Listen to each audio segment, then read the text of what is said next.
Ladies and gentlemen, welcome to the 12th Zee Jaipur Literature Festival's Charbagh. We are delighted to introduce session 137 performance presented by Red FM. We have some fascinating performances and dramatic readings of poetries by Ben Okri, who will be joining us shortly, Ruth Padel, Kaveh Akbar, Zeina Hashem Beck, and Tishani Doshi, introduced by William Sieghart. Let's welcome the panel on stage with a huge round of applause.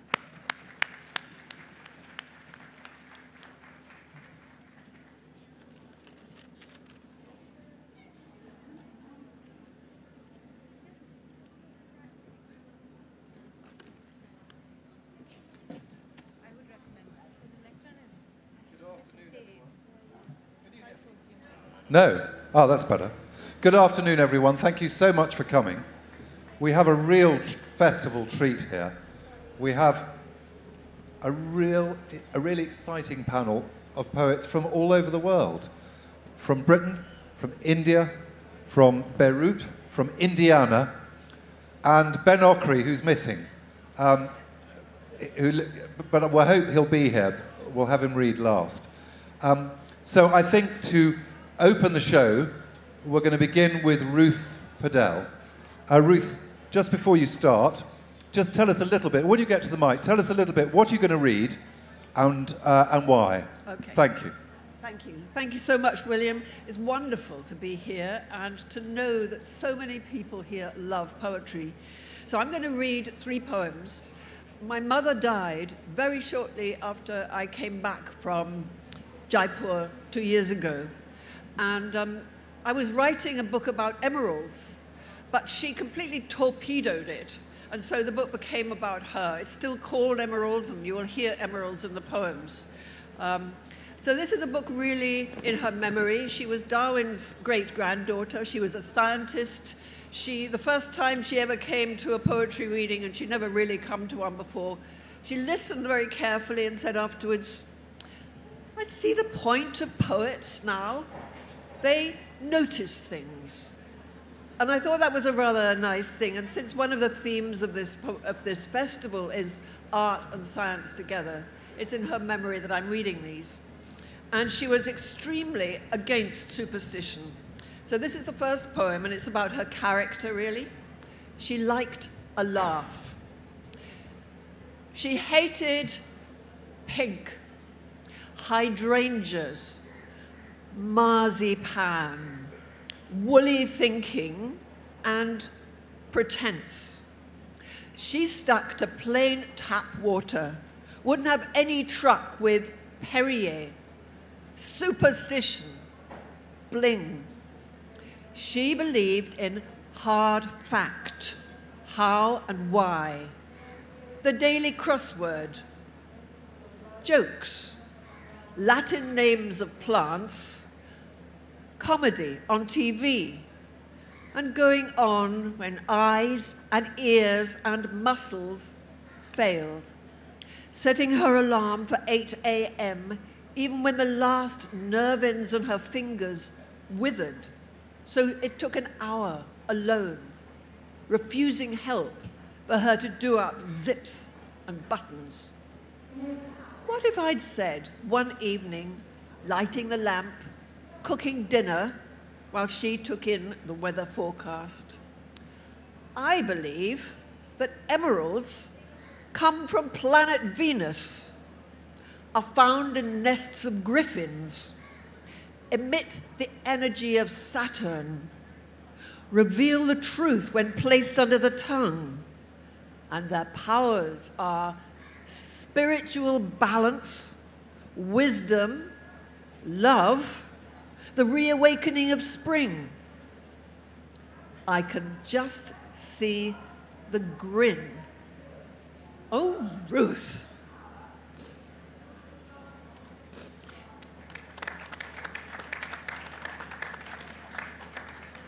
My friends who knew her, they heard her so often say, "Oh, Ruth," in just that tone of voice. So this is halfway through. This is just about the time that I came to Jaipur in the middle of her dying, and she made me come because she knew I needed to do this research on emeralds. Intermission. She stabilized. She started dying and then stopped. My brother said her aneurysm had sealed, stuck between a kidney and her spine with no place for blood to leak.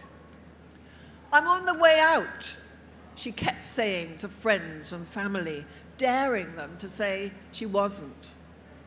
Perky, almost belligerent. It was always hard for her to feel valued.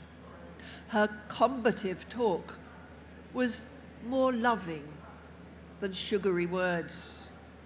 She was surprised how many people wanted to speak to her, say goodbye, see her one more time, weak as she was. People who never cried weeping on the phone. She cheered up visitors with gossip. "Tell me, how many men did your mother sleep with, really? I've always wondered." I held my mobile to her ear so she could chat to my daughter in Colombia, a grandson in Barcelona, another in Palestine, and her sister-in-law, in a bad way too, who said in her soft voice, "I shall follow you soon."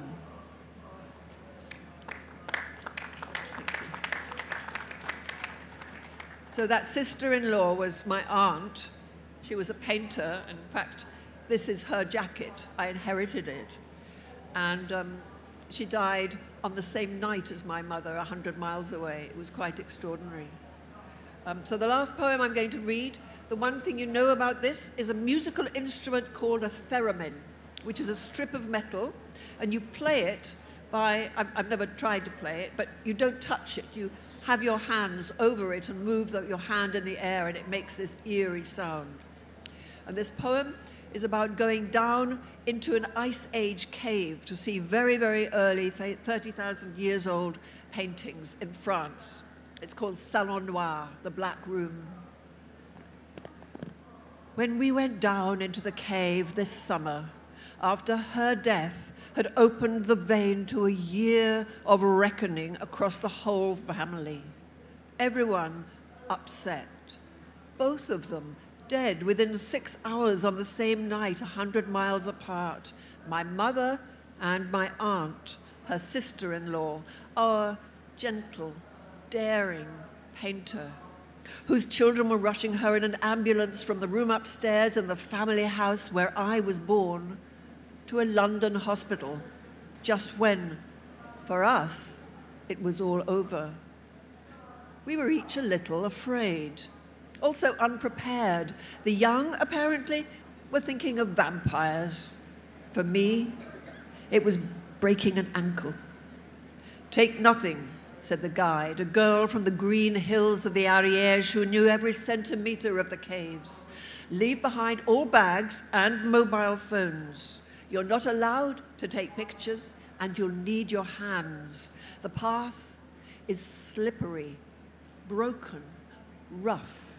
You'll have to crouch. You'll be carrying a heavy torch. But don't touch the walls if you stumble. Even your breath, each in and out of oxygen, does a little destroying." Our flashlights in the tunnel showed dangerous ridges underfoot. Wild knobs of embryonic stalagmites glistened like sea anemones. "Beware," they said to our stout shoes. "We have time. We are time." The texture itself. The floor of the first chamber swirled like quivers in the structure of a raga. We were treading limestone waves, millennia of solid flood, breathing shallow as we could. Then dark blistered stone and pure geological process, personal, inexorable, closed in. The walls swirled too when I stopped to play a beam upon them in the dark. rough surfaces, map shapes of amber, russet, grey, and all around us, black. No ceramics, no shards of biscuity pottery we might piece together into a cup touched by their lips 15,000 years ago. This was origin, way before any potter. So many ways to begin. I heard the hiss of time, like the swish of tires on a wet road, as we faltered along, bowed our heads, felt the blowing of solar winds and the need for fire, like the start cry of a race. We slipped down a chimney of slime. A tunnel opened out to the Salon Noir, and we saw the first human trace, like sleep marks on skin. A key shape, an arrow. We turned off our heavy torches and laid them down in violet night on a bridge of rock so our guide could shine her power lamp of snowy halogen alone. And we saw bison, flickering the black circles of their eyes, rippling on cream stone as if over a canvas of the mind. I thought of Freud, how the unconscious is constructed geologically by pressure, a kind of archaeological layering under the soul, inaccessible except in dreams. Then horses appeared, the tissue of their manes clear against grey rock, every tuft erect, scribble shaggy, bulshy, necks stretched out, eyes closed, mealy muzzled as an Exmoor pony, a whole wall of horses on prehistoric limestone, like a page of Leonardo's sketchbook. Whoever drew them had no idea they would come to be our partners, change human work, ambition, history. But I felt at home. Here were the horses my mum used to draw for me, until I could draw my own. In that milk flower ray of fluorine, these beasts, called down to the dark from valleys above, seemed to move as they must have done then for the very first time in a pitch flare held for the artist. While we took it all in, the delicate expressions, the questioning back-turned nose of an ibex, the flaring nostril and lifted tail of one bison challenging another, I felt my mother's greatest gift to us was noticing. She taught us to be curious, to wonder at all animal life, however small, the territory fights of a chaffinch, fox cubs creeping out at night, their skirmishes with cats. Snails, she murmured once, at a TV program on invertebrates. Who would have thought a snail could be so tender? The guide asked if anyone would sing. This Salon Noir, she said, is only one of many caves. We wonder if the artists over the centuries chose this chamber for its acoustic. Try. I wondered if an echo might set off an avalanche and the whole cave system, the cracked, mysterious mass of hollow stone, would crash, bury us under the mountain. But the notes, when they came in that black air, were a flow of prayer, a thread of unearthly melody, like the deep space vibrato of a theremin. Surely not from my throat. Our guide followed my song upward with her torch, a wingbone of white light floating into tiered pinnacles and funnels of jagged sound, as if lifting us on feathers of pure sound to the point where all sound disappeared. I imagined the voice of Orpheus, his aria to life and hope ringing out in the kingdom of the dead.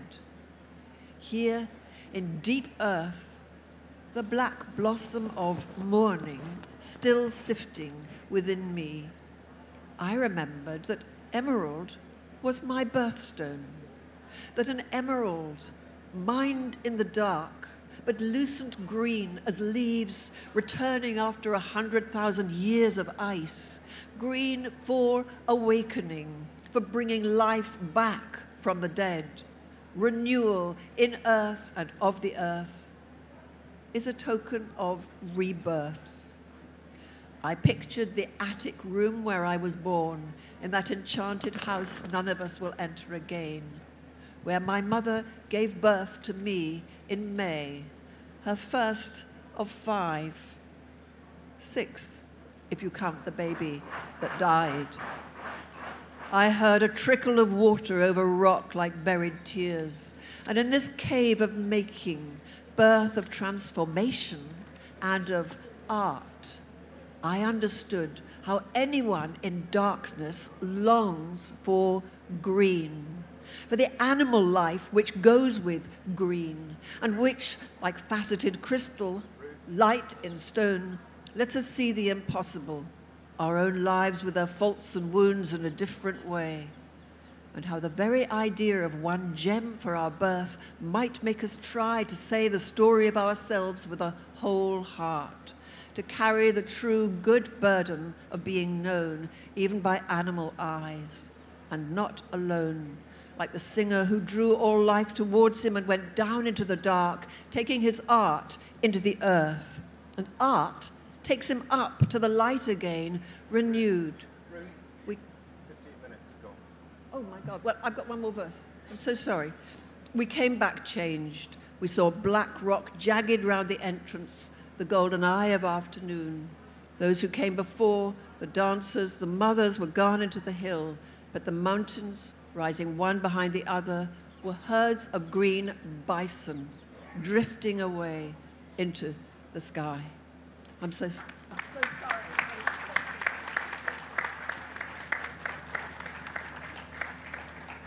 So, Zeina. Zeina is from Beirut, and Zeina's going to tell us a little bit, while Ben finds his seat, about what she's going to read for us today. So I think three of my obsessions are place and faith and memory, and I chose poems around that. I come from a city in the north of Lebanon called Tripoli, Lebanon, not Libya. And in the summer of 2013, there were 2 massive mosque explosions in August, and a few poems in this book deal with that. This is one of them. This is called My Non-Arabic Lover and I Take the Train. We took a train to Prague tonight. I kept saying horloge and Kafka, and you said oui, tout de suite, on arrive. I'd never been on a train before. Held on to my ticket, looked out the window, couldn't sleep. When the wheeled creature stopped, we stepped down, found ourselves in my hometown of Tripoli. I saw my father crossing a street with his friend, ran into his arms. I saw my mother, who told me she had cut her hair short by herself, had nothing to lose anyway after what happened. I saw my old school bus stop next to the cafe where it used to drop me. Saw Besma step out, still 13. All the time I gasped, smiled, said hello, my heavy northern accent sinking back into my tongue. You followed, silent, watched the map of me unfold, grow rivers and strange names and temples. This way, I showed you, my arm like a small bridge. This place, the best fete in town, explained how it was made of chickpeas, bread, yogurt, tahini. You asked me about the armed men in the street, and I told you. There was melted ghee on top of it. There were roasted pine nuts. I could already taste it.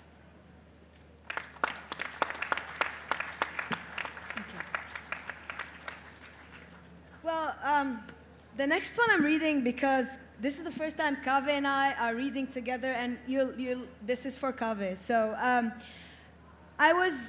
there was a time where I was researching the life of the female Iraqi mystic Rabi'a al-Adawiyya in order to, I wanted to write about her or a poem inspired by her. And around that time, Kaveh posts a quote on social media by Rabi'a. And the quote goes, "Where are you from? There. Where are you headed? There. What are you doing? Grieving." Rabi'a al-Adawiyya. This is called There, Grieving. Little brother, we are all grieving, and galaxy, and goodbye. Once I climbed inside the old clock tower of my hometown and found a dead bird, bathed in broken light, like a little Christ. Little Christ of our hearts, I know. Planets light years away are under our tongues. We've tasted them. We've climbed the staircases saying, there, there. Little brother, we are all praying. Every morning I read out loud, but not loud enough to alarm anyone. Once my love said, "Please open the door. I can hear you talk. Open the door." Little Christ of our hearts, tell anyone you've been talking to God and see what happens. Every day I open the door. I do it by looking at my daughter on a swing, eyes closed and crinkled, teeth bare. I say, good morning, you little beating thing. Little brother, we are all humming. More and more as I read, I sound like my father with his book of prayers, turning pages in his bed. A hymn for each day of the week, a gift from his mother, who taught me the 10 of diamonds is a win, left me her loose prayer clothes. Bismillah. Little Christ of our hearts, forgive me. For I loved eating the birds with lemon and the sound of their tiny bones, but I couldn't stomach the eyes of the fried fish. Little brother, we are always hungry. Here, this watermelon. Here, some salt for the tomatoes. Here, this song for the dead birds in time boxes and the living. That day in the clock tower, I saw the city too below. The merchants who call, the blue awnings, the corn carts, the clotheslines, the heat, the gears that turn, and the remembering.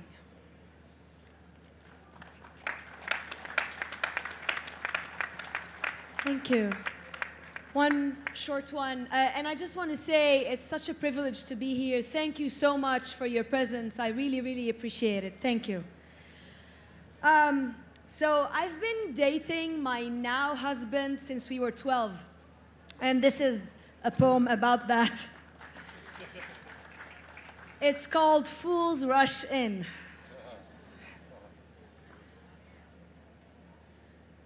In the you of you, the me of me, a cold, sunlit school playground. A boy in a red sweater chases a girl or is caught by her, I forget which, but I remember It was beside the football post, your smile. Both of us almost inside the net. And beyond that, the buses. The yellow one from which you waved, slowly lip-synced Elvis's Fools Rush In. The blue one that dropped me beside that old coffee shop called Pinky. The Y fallen from its name, where the balding men threw dice and rattled prayer beads. Oh, days of mixed tapes. Oh, copybooks of scribbled songs. Oh, years of love notes smuggled under classroom tables. Oh, unplucked eyebrows. Oh, chipped front tooth. Forgive me my forgetfulness. You, looking over his shoulder in class, explaining something about geometry and angles. And you, blowing her fringe out of her eyes, I still see you. I still see you sometimes. Oh, gentle breath in the then of then, the now of now. Thank you. Well, that was lovely. Thank you.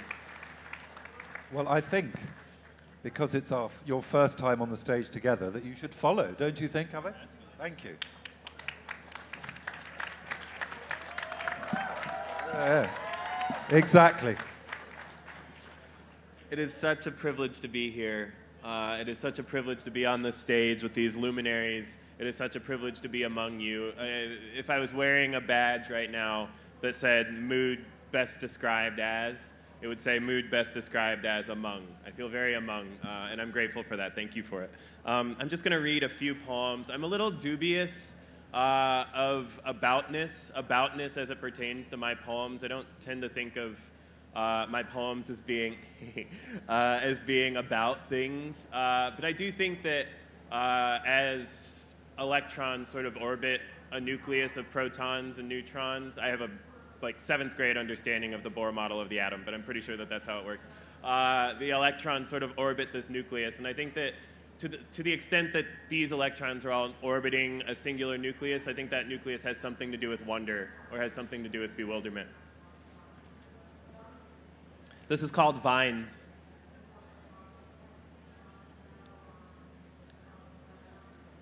There are fat, wet vines creeping into my house, through the pipes and through the walls, gentle as blue flames. They curl into my living. There is ice in my attic, sugar on my tile. I am present and useless, like a nose torn from a face and set in a bowl. When I saw God, I used the wrong pronouns. God bricked up my mouth hole. His fists were white as gold. There were roaches in my beard. Now, I live like a widow. Every day a heave of knitting patterns and sex toys. My family speaks of me with such pride. Nunashturogan, they say.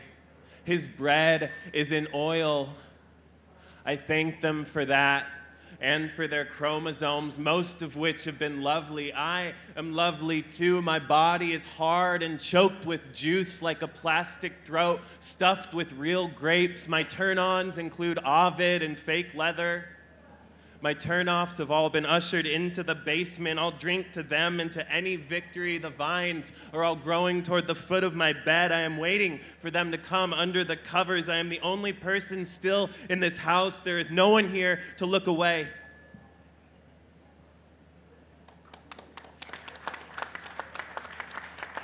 Thanks.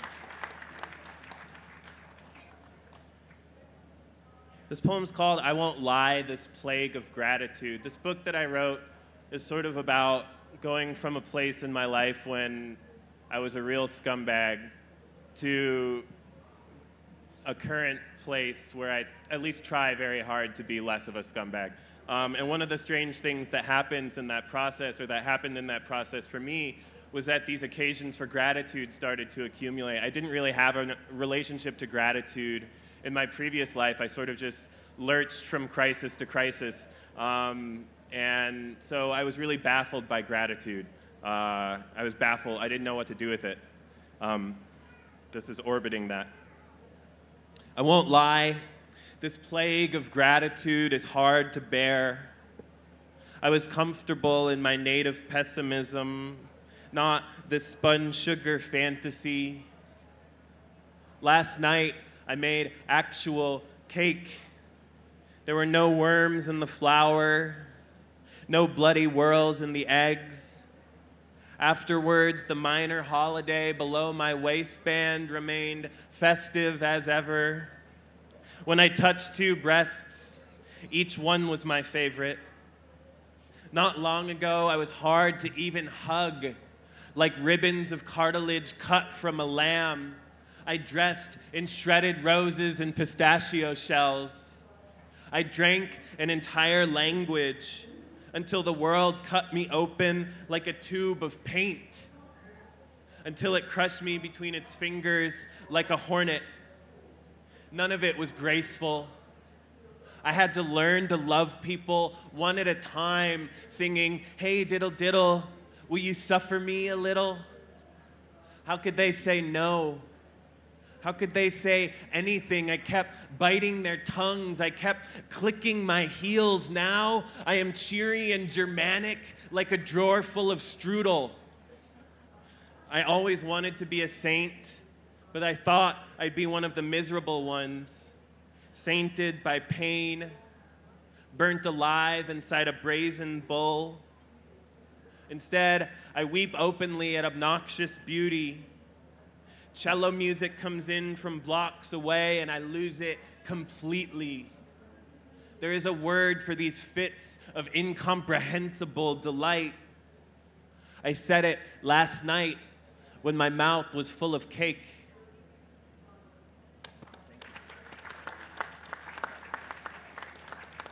The wind really wanted me to not read this one, which maybe I should take as a sign.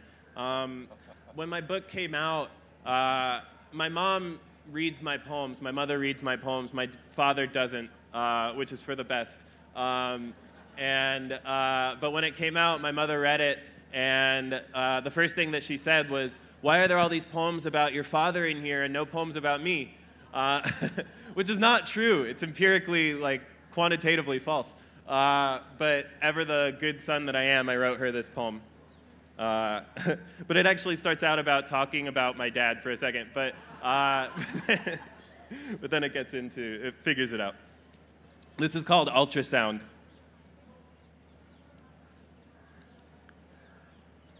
My father is tying concertina wire around his garden, which is now all but ruined by squirrels, deer, and worst of all, rabbits with cucumber seeds stuck to their tails. I am an apex predator. My father is an apex predator. God makes us in pairs. My mother searches the lawn for 4-leaf clovers, pinning them to a scrapbook, pinning moments to time. She gives each clover a name. Buck comes onto porch, and hospital note from Kaveh. While she makes tea inside, I search the house for a lighter and can't even find matches. What I miss most about winter is the brightness of winter. Summer's all foggy and wet. My mother hovers in the kitchen like a strange tune. She is out of saffron and has no money for more. She weeps over her bleached white rice until my father comes in, cracks an egg over the plate, bursts the yolk, says, "See?" Says, "Yellow." My mother smiles so big and sad, she wrinkles into the future where my eyes are yellow again. Maybe from the yolk, maybe something else. My fur is coming in so thick, my mother would squeal with pride if she could see it. When she was pregnant, I kicked so hard, so often, she could barely sleep. Staying up all night, she thought she must be full of bunnies.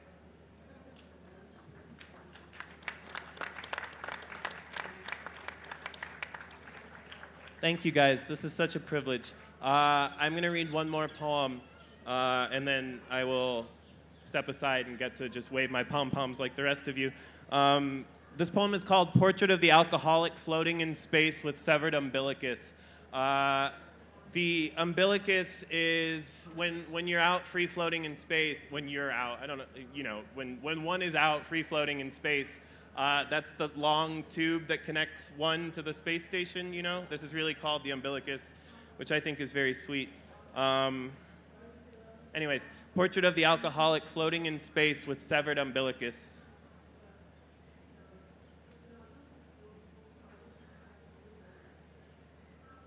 In Fort Wayne, I drank the seniors. Old Milwaukee, Old Crow. In Indianapolis, I stopped. Now, I regret every drink I never took. All around, coffee grounds and eggshells. This sweating, a mouth full of lime. As a boy, I stole a mint green bra from a laundromat, took it home to try on while my parents slept, filled its cups with the smallest turnips in our pantry. The underwire grew into me like a strangler fig. My blood, roiled then as now. Back on Earth, frog spit is dripping down wild aloe spikes.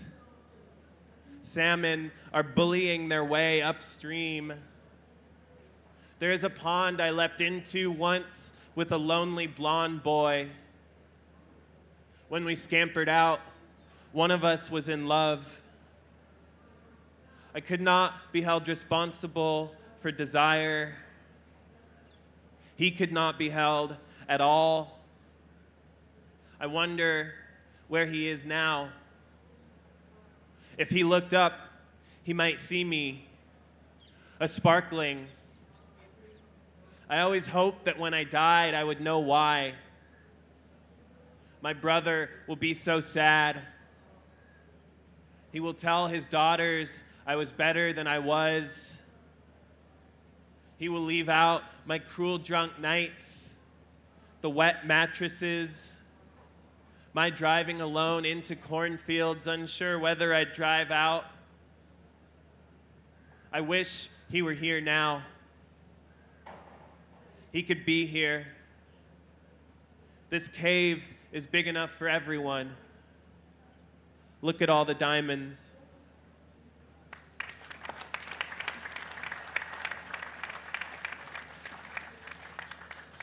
What a treat, what a treat. And now, from India, I think the most exciting poet that India has at the moment, Tishani Doshi. Yes. Hi, everyone. I'm going to read a few new poems and maybe some old ones. You asked us to say why I've chosen it. I'm a dancer and have had a concern with the body for a very long time. And so this poem continues that concern in a way, and it's called Why the Brazilian Butt Lift Won't Save Us. And for those of you who don't know what a Brazilian butt lift is, it's when they take fat from other parts of your body and inject it into your butt, and it can be a lethal operation.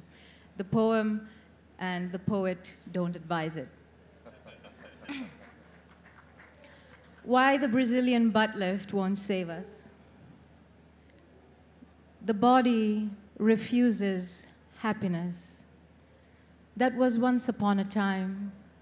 That was long ago when you could run naked through a field without consternation, you and your perfectly sized baby parts. The body grows dissatisfied once it starts towering over dogs and peering into the hearts of kitchen counters. Pretty soon, your altar body is calling from a downtown phone booth, saying, "Listen, baby, you need to step up the retinoids." We know, don't we, that a forest is being truncheoned as we speak, that a girl in that forest is being truncheoned too, a girl or 100, that all the words we have for my heart can't take it anymore won't be able to describe what happens to the body at the end of that. Still, the body wants to be glorious while it can. It sees lips burgeoning like a hokusai wave and thinks, I'll have some of that. It sees bones Caravaggio might have dreamed of and microbladed eyebrows and neat marble apples the size of a generously cupped hand and says, yes, yes, yes. But mostly, it sees Kim Kardashian's ass rising like a mountain out of the Atlantic and thinks, I too want to oversee a metropolis. And why shouldn't it? Aren't we all trying to get back to a time when the body was a carefree skeleton with no stretch marks and pristine platelet-rich hair? An origami crane built to withstand the damaging effects of light, gusting on thermals to fly against any mushroom cloud. So what's a few small wounds to the forehead? What's a needle the size of your life?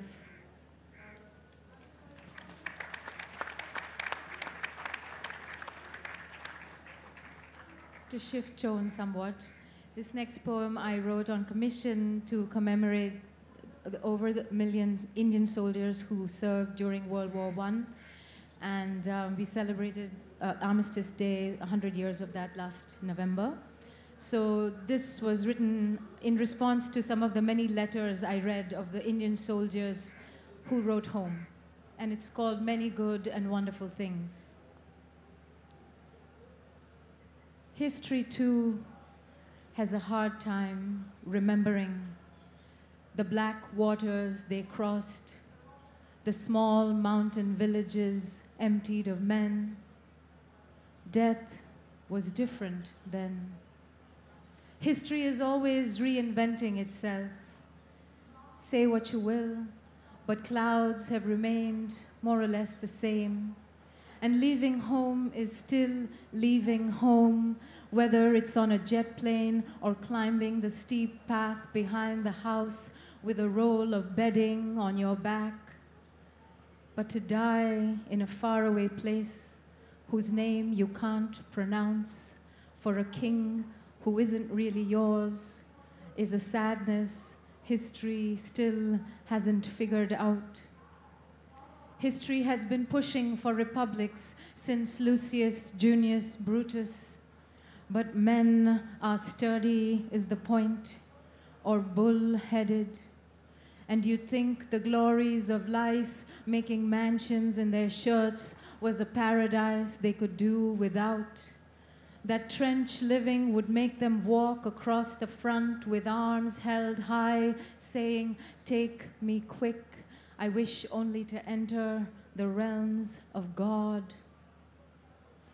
History tries not to be sentimental, although letters give things away. One fool longed for a flute. The world is burning, but he wants to play. Others were gluttons, mercenaries, spies. The wise asked for opium, but right sweets or dainties, they said, otherwise the package might not reach. History needs to forget the dead who cover the earth like heaps of stones, who write, "Mother, is my parrot still alive? Mother, do not go wandering madly." Sometimes it feels as though the rain has been falling all your life, and the girl you married will tire of tending the cattle. Do not worry. This is war, where the women, like metaphors, remain steadfast and beautiful. In history's version, she sits under the peepal tree, your Victoria Cross pinned to her sari. She has been waiting since 1918, and she is waiting still. So let us speak about love the way we always have, by asking, have you eaten, darling? And what price did you get for the goats? And of course I miss you, but the earth is hard and the sky distant. And if I had wings, I'd fly to you. In Marseille, they said we looked like kings. History cannot really say what happens to men at war. So listen, at night I feed on stars. Do not ask about the cold. They have given me whale oil for my feet. And someone told me if I carried a piece of raw onion into battle, the bullets would not find me. Thank you.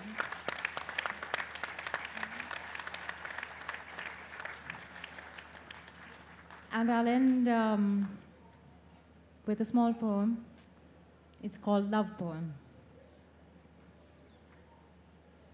Ultimately, we will lose each other to something. I would hope for grand circumstance, death or disaster, but it might not be that way at all. It might be that you walk out one morning after making love to buy cigarettes and never return, or I fall in love with another man. It might be a slow drift into indifference. Either way, we'll have to learn to bear the weight of the eventuality that we will lose each other to something. So why not begin now, while your head rests like a perfect moon in my lap and the dogs on the beach are howling? Why not reach for the seam in this South Indian night and tear it just a little so the falling can begin?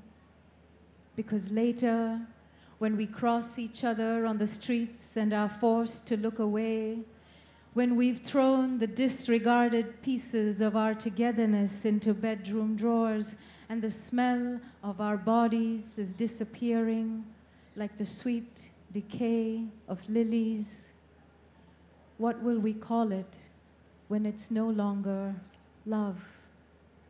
Thank you so much.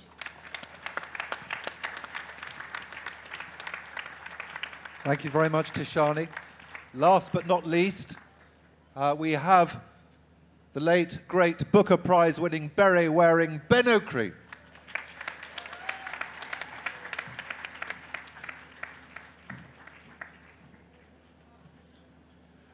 Thank you all very much. It's a very special pleasure to be here and to be sharing the stage with such lovely and wonderful poets.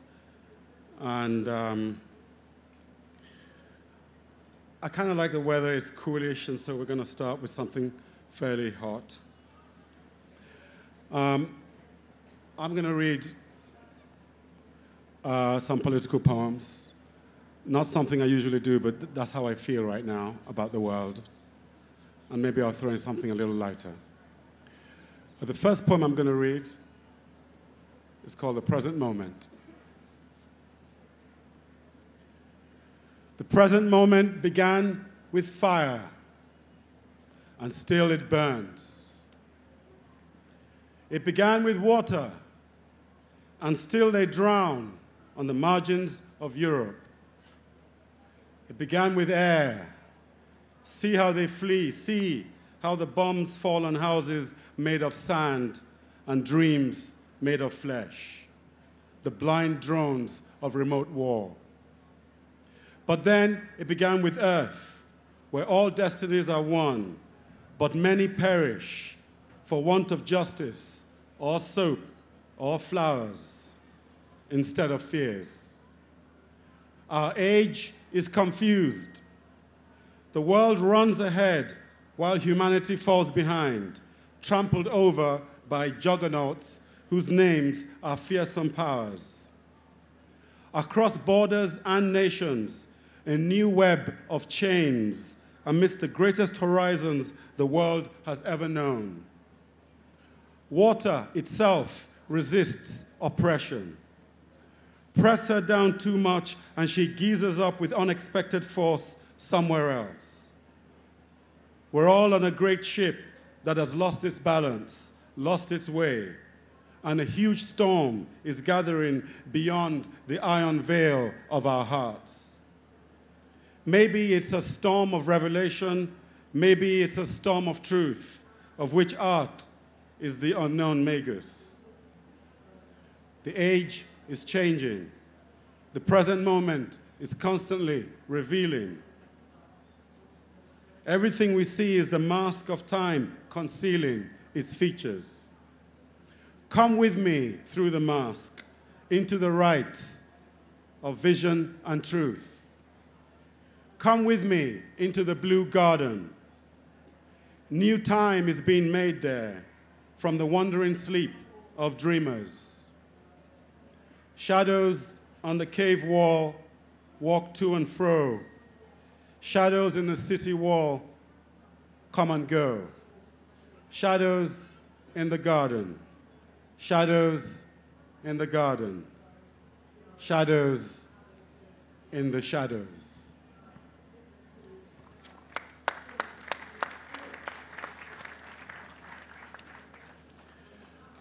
The second poem I'm going to read is called Gravatar. When I grew up in Nigeria, it was a tradition of African writers to respond to outrages to the citizenry. It's a tradition I kind of reacted against when I was growing up, but as I worked deeper into my tradition as a writer, I understood the necessity sometimes for the poet to break truth with their own way of writing and speak in a different kind of accent and maybe a different kind of rage. I lived near Gravatar, and on the second day of its burning, you could smell burning flesh. It's a smell that I knew from growing up during the Civil War in Nigeria. And I think it's that smell more than anything else that made me write this poem.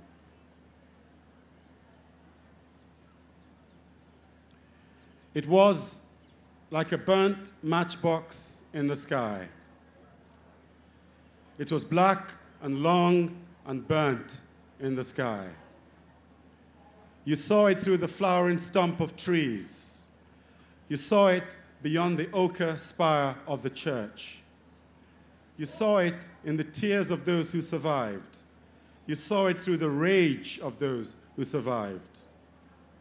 You saw it past the posters of those who had burnt to ashes, past the posters of those who had jumped to their deaths. You saw it through the TV images of flames through windows running up the aluminum cladding.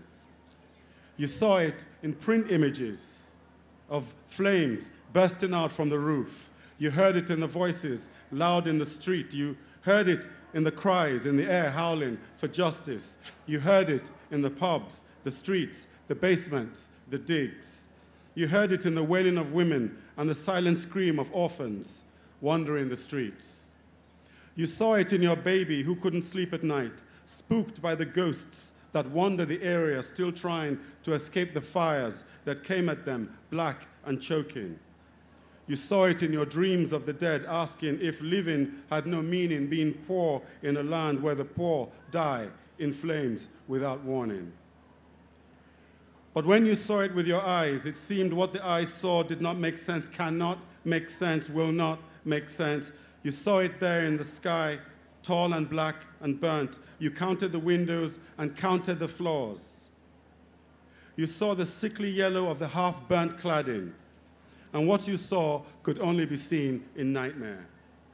Like a war zone come to the depths of a fashionable borough, like a war zone planted here in the city. To see with eyes that which one only sees in nightmare turns day into night, turns the world upside down. Those who were living are now dead. Those who were breathing are from the living earth fled. If you want to see how the poor die, go see Gravatar. See the tower and let a world-changing dream flower. Residents of the area called it the crematorium. It has revealed the undercurrents of our age. The poor who thought voting for the rich would save them, the poor who believed all that the papers said, the poor who listened with their fears, the poor who live in their rooms and dream for their kids. The poor are you and I, you in your garden of flowers, in your house of books, who gaze from afar at a destiny that draws near with another name. Sometimes it takes an image to wake up a nation from its secret shame. And here it is every name of someone burnt to death, on the stairs or in their room, who had no idea what they died for or how they were betrayed. They did not die when they died, for their deaths happened long before. It happened in the minds of people who never saw them. It happened in the profit margins. It happened in the laws. They died because money could be made and saved. Those who are living now are dead. Those who were breathing are from the living earth fled. If you want to see how the poor die, go see Grenfell Tower. See the tower and let a world-changing dream flower. They call the tower ugly. They named it an eyesore. All around, the beautiful people in their beautiful houses didn't want the ugly tower to ruin their house prices. 10 million was spent to encase the tower in cladding. Had it ever been tested before except on this eyesore? Had it ever been tested for fire, been tried in a blaze? But it made the tower look pretty. Yes, it made the tower look pretty. But in 24 stories, not a single sprinkler. 24 stories, not a single alarm that worked. 24 stories, not a single fire escape. Only a little stairwell designed in hell, waiting for an inferno. That's the story of our times. Make it pretty on the outside, but a death trap on the inside. Make the hollow sound nice. Make the empty look pretty. That's all they see, how it looks, how it sounds, not how it really is unseen. But if you really look, you can see it. If you really listen, you can hear it. You've got to look beneath the cladding. Economic cladding everywhere. Political cladding, intellectual cladding, things that look good but have no center, have no heart, only moral padding. They say the words, but the words are hollow. They make the gestures, but the gestures are shallow. Their bodies come to the burnt tower, but their souls don't follow. Those who were living now are dead. Those who were breathing are from the living earth fled. If you want to see how the poor die, go see Grenfell Tower. See the tower and let a world-changing deed flower. The voices here must speak for the dead. Speak for the dead. Speak for the dead. See their pictures line the walls. Poverty is its own color, its own race. They were Muslim and Christian, black and white, and colors in between. They were young and old and beautiful and middle-aged. There were girls in their best dresses with hearts open to the future. There was an old man with his grandchildren. There was Amaya Tuku, 3 years old, burnt to ashes before she could see the lies of the world. There are names who were living beings who dreamt of fame or contentment or education or love, who are now ashes in a burnt-out shell of cynicism. There were 2 lovely Italians, young and noble, who in the inferno were on their mobile phones to friends while the smokes of profit suffocated their voices. There was the baby, thrown from many stories high by a mother who knew otherwise she would die. There were those who jumped from their windows and those who died because they were told to stay in their rooms. There was a little girl on fire, seen diving from the 20th floor. Need I say more? Those who are living now are dead. Those who are breathing are from the living earth fled. If you want to see how the poor die, go see Grenfell Tower. See the tower and let a world-changing deed flower. Always there's a discrepancy between what happens and what we're told. The official figures were stuck at 30. Truth in the world is rarer than gold. Bodies brought out in the dark, bodies still in the dark. Dark the smoke and dark the head. Those who were living now are dead. And while the tower flamed, they were tripping over bodies on the stairs because it was pitch black. And those that survived slept like refugees on the floor of a sports center. And like creatures scared of the dark, a figure from on high flits by, speaking to the police and brave firefly fighters, but avoiding the victims, whose heart must be brimming with dread. Those who were breathing are from the living earth fled.